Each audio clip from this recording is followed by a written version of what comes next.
All right, now we're going to interview some of our coaches. There are so many coaches that we have relationships with and we really love being around. And we picked three tonight from three different areas. I got Lucas over in Hicksville, Andrea in Archbold, and Justin in Montpelier. And I'm going to let them introduce themselves. And we'll start with Justin. Let's go with you. Hi, I'm Justin Hauk, head basketball coach at Montpelier. That just finished up my second year there. Okay. Andrea? Hi, I'm Andrea Theo. I'm the head varsity softball coach at Archbold High School, and we were in the midst of just getting started. Lucas? My name is Lucas Smith. I'm the head football coach at Hicksville, and I am just a few months ago wrapped up year number 12 at Hicksville and 18 overall.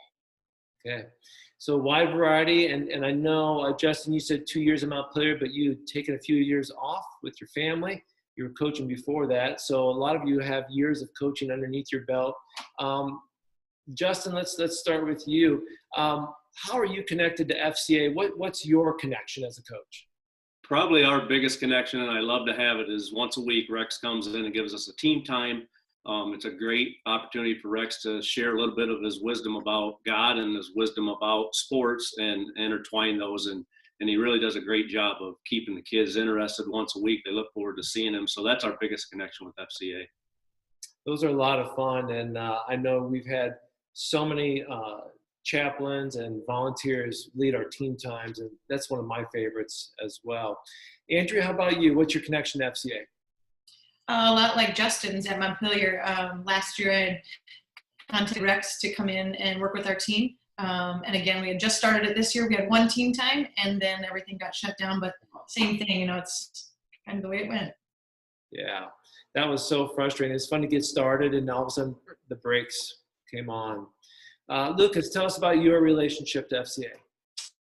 I think it started back 11 years ago, I think, Rex, with you, getting you to come out. You came out all the way from Wasion out to Hicksville one time a week for our team time.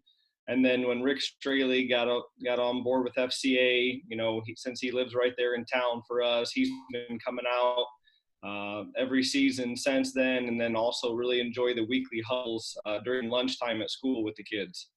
Yeah, I'm so thankful for Rick Straley and many others like him that do team times. Again, there's so many great coaches and teams we love working with, and we can't do them all. So I'm very thankful for other staff. What's one of your, Andrew, I'm going to start with you. What's one of your biggest challenges you have in coaching these days? To be truly honest, I don't think it has anything to do with stuff on the field.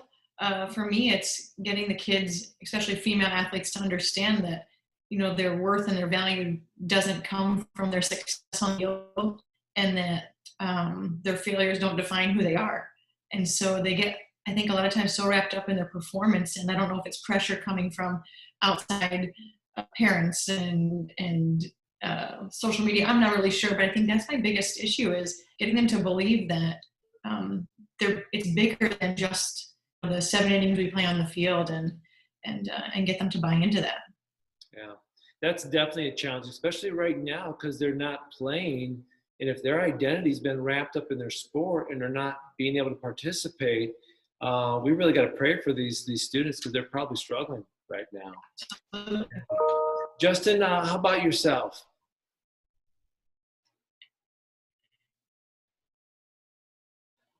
Oh, Justin, you on there? Oh, his computer froze up. Are you back on, Justin? Back, yeah. Okay, what's one of your biggest challenges with your team? Probably my biggest challenge, and it's why I had to step away 7 years ago, was time management, trying to balance being a husband, a father of 4, and then still stay in tune with all the, I got 26 boys in high school that I'm coaching from seniors to freshmen, and still stay in tune with them guys' needs and still balance all that. And it's been really, the last 2 years has been great. I've been able to manage my time well, so that's been good. Good. Something I've enjoyed when I do pop in at your practice, every now and then, a couple of your little kids might be showing up at the end of practice, and boy, they love their daddy. They go running to you. That's Yep. fun to see. Yep. Lucas, and that, speaking of, a coach and kids, that was a tradition that you sort of did with your kids on Friday nights. And why don't you mention that real quick, and then tell us about any challenges you've had in coaching.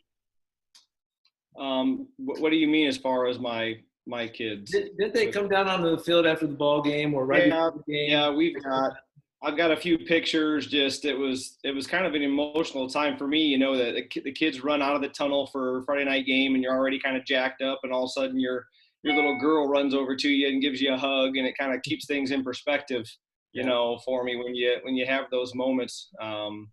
And then for me, the biggest challenge, especially right now, is just numbers. We only had 29 kids come out this last year, and there were weeks where we only had 23 kids at a Tuesday practice that were healthy and ready to go. So, and part of that then is just staying focused. Like there's so many distractions out there right now, and again, kind of like what Andrea said, like I'm not worried about the 2.5 hour practice that we get. Like that stuff runs really well. It's all the other stuff before practice, after practice, on the weekends. Just there's so many other distractions and things pulling their attention. And the FCA, I think, is just something that can kind of help keep them focused if we can get more and more numbers out and keep you guys involved with us. Yeah. You know, there's obviously challenges that go across the board various ways. So, but let's focus on the positive now. What is some of the greatest accomplishments, or just you look back at a moment in your coaching career and you say, this made it worth it? What pops in your mind, or what great moment can you think of right now? Andrea, we'll start with you. I'd have to say, I was thinking about this question earlier today, and the biggest thing that came into my mind is a few years ago, we took our kids on a Saturday morning to Caitlin's cottage and spent the morning there interacting with the children and the adults there, and to stand back and to watch our kids interact and put smiles on people's faces. I think for me, that was probably one of the most worthwhile, rewarding experiences as a coach I've had since being an assistant and then taking over as a head coach. It has nothing to do with wins and losses, but it was just one of those moments where you feel like, I think we're doing something right. And yeah, it was pretty amazing. That's great. Justin, let's go to you.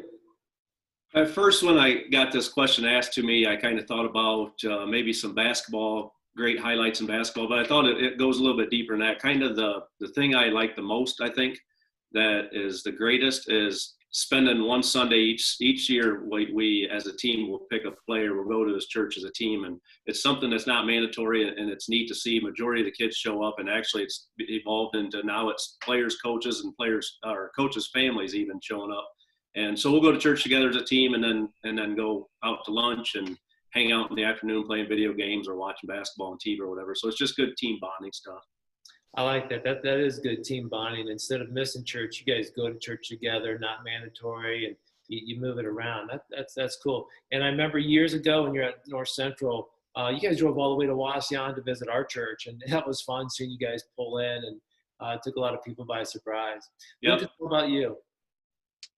I couldn't really narrow it down to a couple, but I guess I'll go ahead and pick two.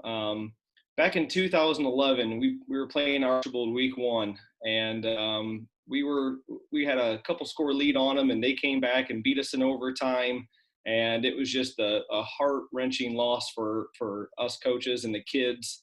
And but then we went out, we prayed together, both teams together, and one of the local reporters, Jason Stein, asked me about what was going on out there, and so I told him about how both teams have FCA at their schools. And the next thing you know, front page of the Sports the next day was the article about how both teams handled that game with class, both on and off the field. And even though it stung big time to lose, knowing that was the article on the front page of the Sports was about how both teams were so classy, and the kids and the coaches, I took a lot of pride in that. And then another one, just a couple years ago, we had a kid at Holgate.